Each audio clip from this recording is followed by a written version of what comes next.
नमस्कार मित्रांनो, वामन परुळेकर व्लॉग्स या चॅनलवर तुमच्या सगळ्यांचं हार्दिक स्वागत। आज खूप दिवसांनी वेंगुर्ल्यात आलो आहे मी आणि वेंगुर्ल्यातील मानसेश्वर मंदिर जे आहे त्या मंदिराकडे मी तुम्हाला घेऊन आलो आहे। पावसाळा सुरू झाला आहे, तुम्हाला माहिती आहे आपला जून महिन्याचा दुसरा आठवडा आहे आणि खूप जोरदार पाऊस पडतोय सध्या। थोडी विश्रांती पावसाने घेतली आहे, म्हटलं तुम्हाला पावसाळ्यामध्ये मानसेश्वर मंदिर कसं दिसतंय दाखवावं। चला तर मग बघूया मानसेश्वर मंदिर। हे मानसेश्वर मंदिराचं प्रवेशद्वार आहे इथे मित्रांनो। इथे तुम्हाला बाजूलाच केळी वगैरे मिळतील। मिळाले केळी आणि इथून हे एकदम टिपिकल कोकणी जे दुकान असतं तसं आहे। ही सुंदर पायवाट आपल्याला देवस्थानाकडे घेऊन जातीये, चिऱ्याने बांधलेली आहे। पूर्वी ज्यावेळी मी इथे आलेलो, भेट दिलेली त्यावेळी म्हणजे अगदी काही वर्षापूर्वींची गोष्ट, त्यावेळी ही नव्हती पायवाट आणि आता तुम्ही बघताय की अगदी चांगली चिऱ्याने बांधलेली पायवाट आहे। त्यामुळे पावसाळ्यात पण इथे येणं सोपं झालं आहे आता।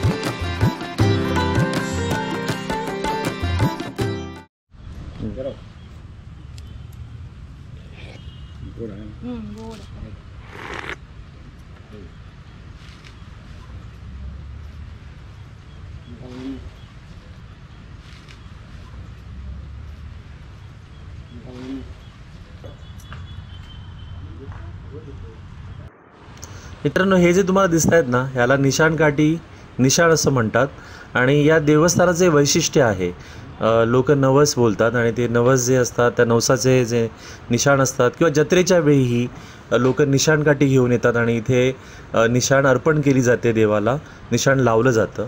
पुढे मी दाखवेन तुम्हाला निशाण लावताना, पण हे वैशिष्ट्य आहे इथलं। मला वाटतं पूर्वीही मी तुम्हाला व्हिडिओमध्ये कथा सांगितली आहे इथली, मग पुन्हा मी ती रिपीट करत नाही। तुम्ही मुद्दाम माझा तो जुना व्लॉग बघा ज्यामध्ये जत्रा होती मानसेश्वरची, त्यावेळी मी शूट केलेलं आणि त्यावेळी संपूर्ण कथा मी सांगितलेली मानसेश्वर देवाची। ती कथा पुन्हा ऐका, मी त्याची जी लिंक आहे त्या व्हिडिओची ती लिंक मी डिस्क्रिप्शनमध्ये नक्की टाकेन।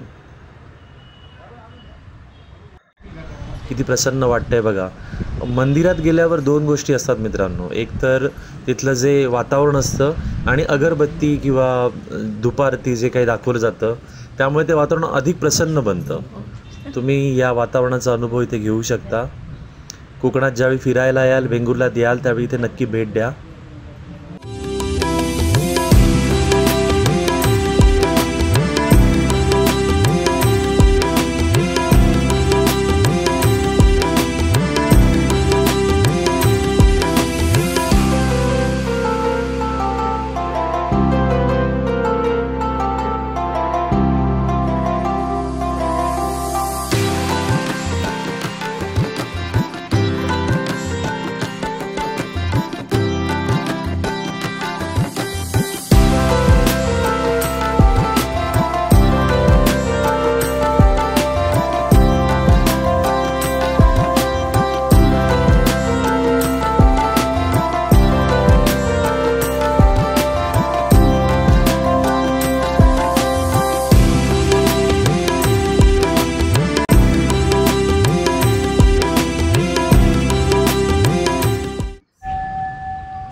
हे बघा मित्रांनो, इथे ही निशाण काठी जी आहे ती अर्पण केली आहे देवाला आणि जे मानकरी आहेत ते तिथे लावतायत।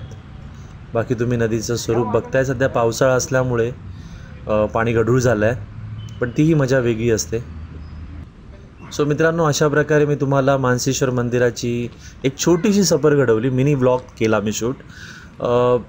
धार्मिक स्थळ आहे त्यामुळे जर पर्यटक जर इथे येत असतील तर त्याच भावनेने इथे या। इथे बसायला पण चांगली सोय आहे, इथे घाण करायची नाही आहे, कचरा टाकायचा नाही आहे, प्लॅस्टिकच्या बॉटल्स टाकायच्या नाही आहेत, ती काळजी घ्या मित्रांनो जर तुम्ही इथे येत असाल।